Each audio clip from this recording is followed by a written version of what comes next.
Okay, this is Steve on the end of, looks like R dock. Well, I'm in between north and south. Let's see, south would be towards Oregon and California, and north would be towards British Columbia.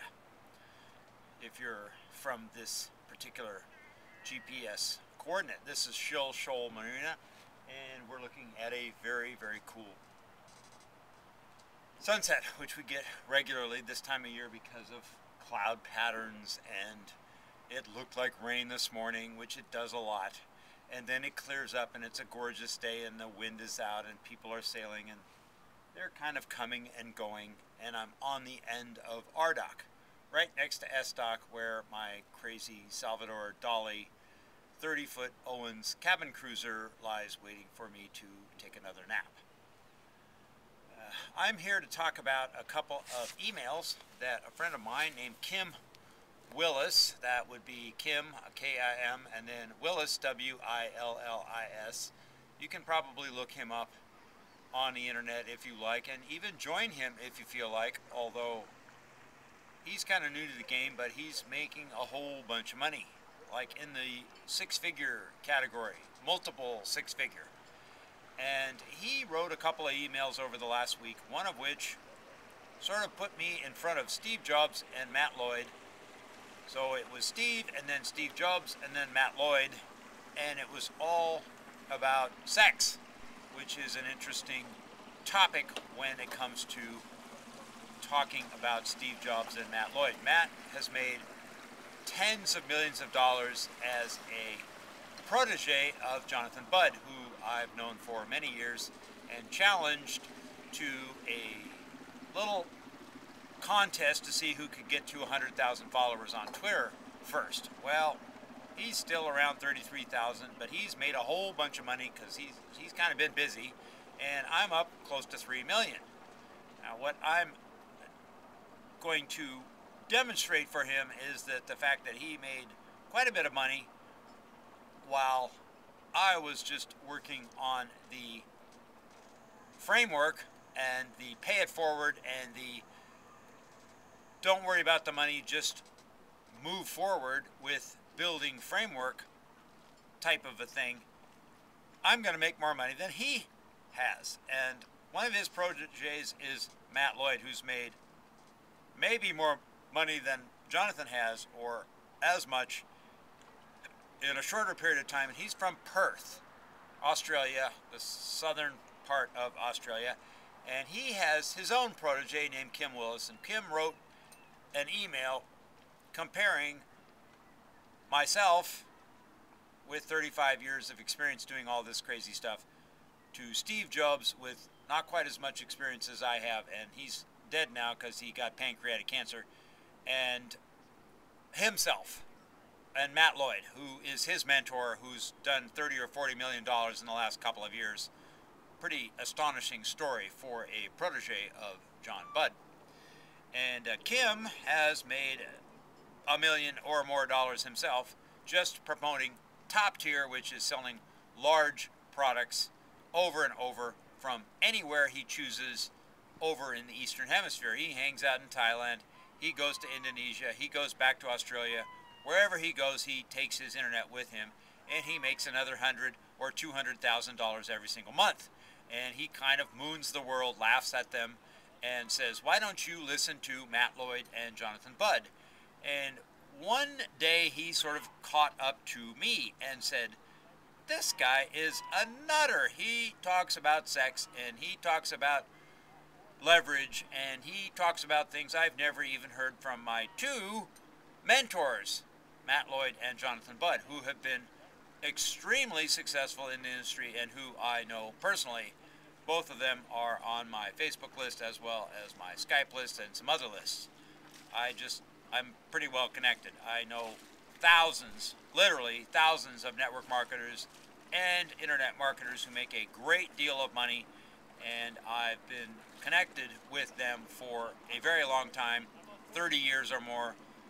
My entrepreneur career goes back 50 years, and so I kind of have a head start on some of the people who, for example, made over $100 million in their operation in the last 30 months, most of which is as a result of hints or suggestions.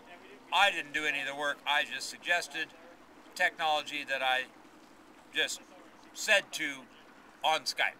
100 million, 30 months, almost 200,000, if not over 200,000 people paid to get in, and there it is, most of my technology, just like the other 15 or so marketers who've done $1.5 billion in the last 13 to 15 years. I added it up myself, and I'm a CPA. I really don't do their books. I just kind of know approximately how much they make. It's just a guesstimate, but it's probably pretty close since these guys make $50,000 to $75,000 an hour on stage.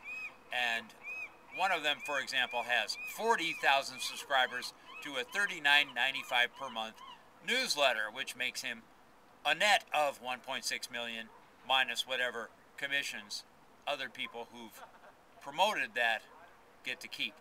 And every month it grows. And I started him out when he was raking leaves to pay for his next door neighbor's. He raked his next door neighbor's leaves in order to pay for a $10 domain name when I caught up to him when he was a sophomore in college and didn't know very much of anything except he had a hunger and he knew he was going somewhere, and he made some hay. And $300 million later, he's just turning 30 or 31 or 32 or something like that, and he's $50,000 to $75,000 every single hour he spends on stage, and he bounces off the ceilings, and he writes on his whiteboard, and he stops cold turkey, and he says, oh, by the way, you really don't need to write the notes down because it's being recorded. You're going to get a copy, and then he goes right back to talking at about 100,000 miles per hour. And we have a little inflatable going by, just for effect, right in front of the sunset, on the channel, out to the outer edge of Shilshaw, where you have the entire Puget Sound playground at your disposal, all 80,000 miles. 80,000 miles of coastline just between here and the U.S. border. And then there's some more coastline north of that, which would be Victoria, British Columbia. A few more miles up there. I think it's something like 80,000 just on the U.S. side, going all the way down to Olympia, which is the south end of Puget Sound, and then it's just big. We have a 110-mile long fjord, which we don't call it a fjord, we call it a canal. Humans are really stupid. Americans are even more stupid, and so we call it a canal just so that they can keep up. And it's called Hood Canal, and it's 110 miles long, and it's an internal seawater canal with shellfish and waterfront homes and places to sail and run around in little skiffs like the one just went walking by. And it's a really cool place. I mean, this is just a playground, and hardly anybody uses it. They're busy. You know, they have a day job, and they have to go back to work on a Monday through Friday, and then maybe once or twice a year they come out on the weekends and use their boats in this 1,400 boat, 1,400 slip marina that's one of the largest in the western U.S. So it's just there for the taking. If you want it, you can take it. It's not that difficult to make $1,000, $2,000, $3,000 a day or more on the internet if you have the right SEMPath, and I spell that 5empath, which is the letter 5 turned into an S. That stands for search engine marketing, and we have 5 E's in the equation, which starts with the first E, which is a vision of what making money actually is. That's something that people have a great deal of difficulty with. What is your take on what wealth is? Do you even know what it is, or did you tell yourself a story that your mom told you and you don't have a clue in hell what wealth actually is. It's just stored food.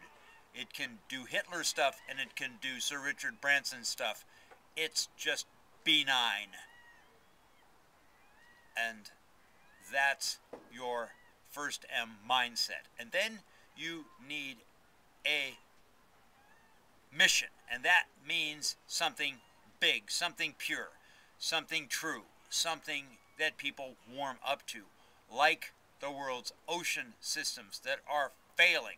And if you don't help fix them, you're going extinct, just like everything else on the land will if the oceans fail. So if you have a big mission, then people warm up to it, and that's part of the marketing if you have a big mission.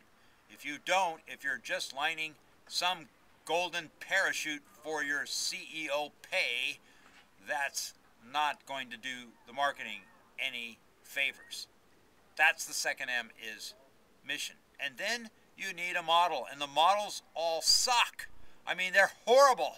The stuff just reeks of fraud and primitiveness, and you need a different product or service or both if you're going to make a lot of money. You need the right model, and it's hard to find unless you run into somebody on the street or on Facebook like Kim Willis did me. Then you're probably not going to find the right model. You're going to spend 20 years looking, and you're going to give up long before you find the right one. And that's a leveraged model. We do tools. That means everybody. We do digital. That means no cost of goods sold, COGS, as we say in accounting. I'm a CPA. The COGS line item takes 50, 60, 70, 80, even 90% of the total sale price just to pay for the goods. And then you make it up out of the few percent that's left over after you pay for the overhead, which is building, payroll, utilities, you name it, paid vacation, turnover of employees, electricity. There's a lot of admin that goes out of that last 10 or 20%, and then you end up with 1 or 2 percentage points, and that's what you're left with. Well, if you're digital and your tools, you don't have any of that. You have 100% money that comes in the door because it's the internet, because it's digital, because you're just selling zeros and ones. That would be digital. And that's powerful. That's not the same as all other business. Online or offline, most of them are selling stuff. And that's something you don't need. And you want to pitch it and exchange it for tools, because tools are powerful. Everybody needs them, and they don't cost anything once you have them developed. And if somebody develops them for you and you just buy them, well, then you're walking on water, because you have digital and you have tools and you didn't have to build them. And here you go, just keep selling them. They kind of sell themselves. Tools are powerful. And then you need another M, and that would be the mentor. If you don't have a mentor, you had them our whole life. You had parents, you had teachers, you had scoutmasters, you had clergy, you had friends that were your mentors, and then once you got to about 18, you dumped the mentors. You just gave up on them. That's because they cost money. Well, nobody told you that, well, there's this revenue side to paying for a mentor, and it's really powerful. If you look at everybody who makes a lot of money, whether it's Tiger Woods or Michael Jordan, basketball or golf, or whether it's somebody who makes a great deal of money on stage, they all have a mentor. Yes, they do. And you probably don't, because you're cheap and you don't know paying for a mentor makes you a whole bunch more money on the revenue side than you pay for it on the mentor side. And so you don't pay for it and you don't make any damn money. How'd that happen? Well, that's how people think. All they think about is the cost. They never think about the revenue, because they don't know how to generate any. They don't know how to sell. They think sale is a good word and sell is a bad word. It's the opposite. Sell will make you rich, and sale will take your money. It's really simple. And then there's one last thing, 1/5 M, and that's momentum. And that takes time. You don't get momentum overnight. Everybody wants the money right now. They want to pull the slot machine handle win the lottery ticket, just like when they only have to wait 2 weeks for their paycheck, and then somebody who already took the risk just pays them for their time. And then they get to go back and do another 2 weeks and get paid again. Well, it doesn't quite work that way with entrepreneurship.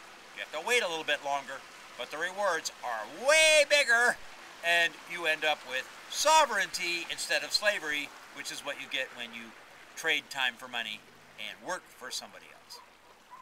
So this is kind of a big, huge video that covers a lot of ground, and it bears listening to more than once, which you can do with audio in your car, which is a really, really good idea, because once you listen to it 8 or 10 or 15 times, it starts to sink in, and then you start to talk like I do. You notice I don't say a whole lot of ums and ahs, except when I'm referring to them as ums and ahs. I don't pause for breath. I already know exactly what I'm saying 15 minutes before I say it. That's because I've been saying this for 40, that would be 40 years of entrepreneurship, and you get pretty good at just about anything if you've been doing it for 40 years. So this is Steve, aka Pawmarks, signing off for the Blue Ocean Tribe on the end of our dock in Shill Shoal Marina, Ballard, Washington State, North America, in the United States of, on June something. We're still not to the end of June, and it's still kind of cloudy. It's cool. You never know whether it's going to rain or snow. It doesn't do that very often, but sometimes it does. Or sleet or hail or a gorgeous day. And when it breaks free, it's really cool, because you kind of had to pay the price in order to get to the sunny day, and then it's just like, wow, this is why I'm in the Pacific Northwest. It's really cool when the sun shines.